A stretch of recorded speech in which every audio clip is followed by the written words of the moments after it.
Look, we've got to talk about a problem that is literally plaguing gyms everywhere. You know the drill. You're hitting the iron 5 days a week, pushing heavy weight, sweating for hours. But the second you put on a normal t-shirt, you still look, well, fragile. It's a harsh reality, but once we break down the mechanics behind it, it's going to completely change how you approach your training. So why do you still look fragile in everyday clothes? It's incredibly frustrating, isn't it? You put in the grueling work, you build up some decent bicep and chest definition, but then you catch your reflection in a store window or see a casual photo of yourself. And suddenly you realize your frame just looks narrow, deflated, totally unfinished when you aren't actively flexing. You've got the mass, but you just don't have the presence. The core issue becomes pretty obvious when we look at it like this. Focusing exclusively on those front-facing mirror muscles, the chest, the front delts, the biceps, leaves out some absolutely critical missing links. It completely ignores the deeper structural muscles that actually command respect when you're fully dressed and just going about your life. Sure, mirror muscles are great for specific poses, but they do absolutely zero for your natural resting posture and your default physical presence. Our source material describes this phenomenon perfectly. It's like building a house with a solid floor, but no walls and no roof. You might have laid down some groundwork, but structurally, it just doesn't hold up to the elements. The whole facade falls flat. So to stop looking like a permanent work in progress, we're going to break down the true anatomy of a power frame, and we're going to examine it meticulously from the top down. Section 1. Building the yoke. Let's dive straight into this first crucial component of the power frame, the yoke. This covers the neck and that entire upper trap area, and honestly, it is the absolute anchor of a powerful physique. The sources are crystal clear on this. Without this foundational, three-dimensional thickness you can literally see from the front, the side, and the back, your entire upper body just looks unstable, it looks weak.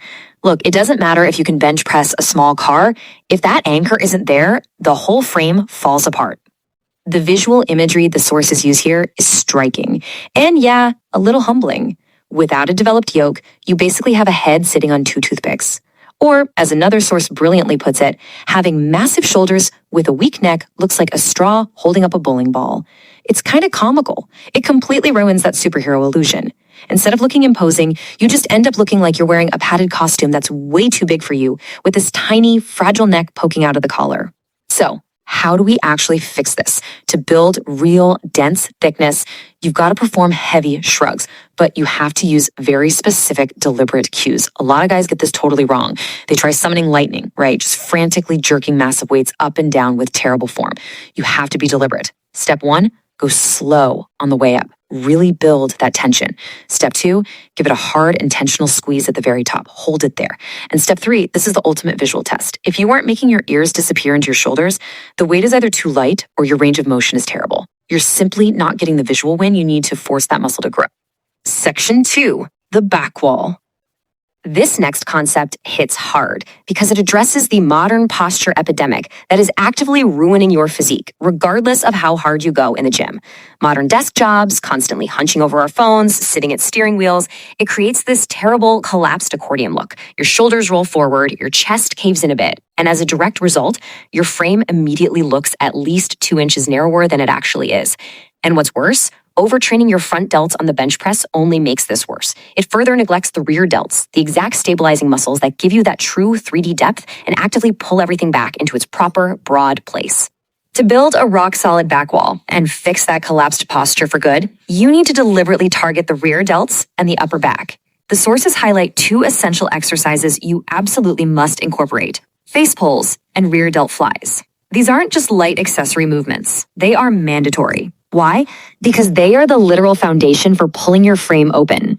By strengthening this back wall, you are forcibly pulling your shoulders back into a proud, dominant, and naturally wider resting position. When you're executing those rear delt flies, you need a strong mental cue to make sure the right muscles are actually firing. The sources suggest this awesome visualization. Imagine you're aggressively elbowing someone standing right behind you. Focus on driving those elbows back with genuine force. Using this exact mental trick during every single rep ensures you engage those stubborn upper back muscles. Over time, that instantly widens the natural resting frame you already possess.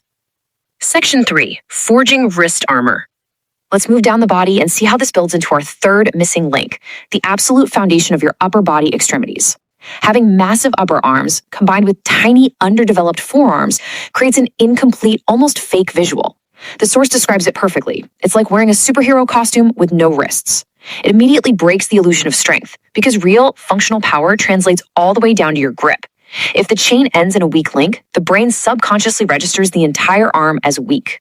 For way too long, we've treated our forearms as a lazy afterthought, right? Maybe tossing in a few half-hearted reps at the very end of an exhausting workout. That's got to stop. You need to start actively forging that wrist armor using specific dedicated movements. We are talking about jumping on a pull-up bar for absolute dead hangs and doing dedicated isolated wrist curls. These lower arm muscles require real focus and dedicated time under tension to actually thicken the lower half of your arm and complete that structural aesthetic. And the level of dedication we're talking about here, it's extreme. The source text literally says you must train until your hands start negotiating with your brain to let go. You know that agonizing, burning feeling where your fingers are slowly uncurling against your will? Yep, that is exactly where the growth happens. You have to push these smaller, stubborn foundational muscles to their absolute breaking point to force them to adapt and widen. Section 4, the waist ratio. The foundation of the power frame illusion actually relies heavily on what you don't do to your waistline. For instance, let's contrast these two approaches. On one side, we have the super common mistakes of dirty bulking or hammering your obliques with heavy, weighted side bends. Doing this is a massive error. It will artificially widen your bottom half, creating a blocky, square waist. It will completely destroy that sweeping V-taper that naturally makes your shoulders look so much broader by comparison. So the absolutely crucial point here is that a real power frame is all about a visual ratio. It's an illusion created by contrast. Meaning, if you want your upper body to look massive, you must keep that blocky waist under strict control. You achieve this by staying lean and training your core for tight stability, rather than aiming to add thick, bulky mass to your midsection. A tighter waist literally acts as a visual magnifier for your shoulders and your yoke. Section 5, claiming your frame. As we bring all these anatomical pieces together, the entire goal permanently shifts. Here's your big takeaway. You need to transition away from aimlessly chasing a bigger body on the scale to strategically building a vastly better shape using these 3 missing links. A thick yoke to anchor the neck, a solid back wall to pull the shoulders wide, and powerful forearms to complete the illusion of strength right down to the fingertips. Combining these 3 structural elements, while keeping a tight waist ratio, ensures you permanently stop looking fragile in your everyday clothes and become a visual force to be reckoned with. To wrap up this explainer, I want to pose a direct question to you. If you are ready to stop looking narrow in your clothes and want to unlock the full frame optimization workout detailed in these sources, drop a comment below with the word power to take the next step. And I'll leave you with this to chew on the next time you step foot in the gym. Are you just lifting weights to move the scale? Or are you actually designing a frame that commands respect before you even speak a word?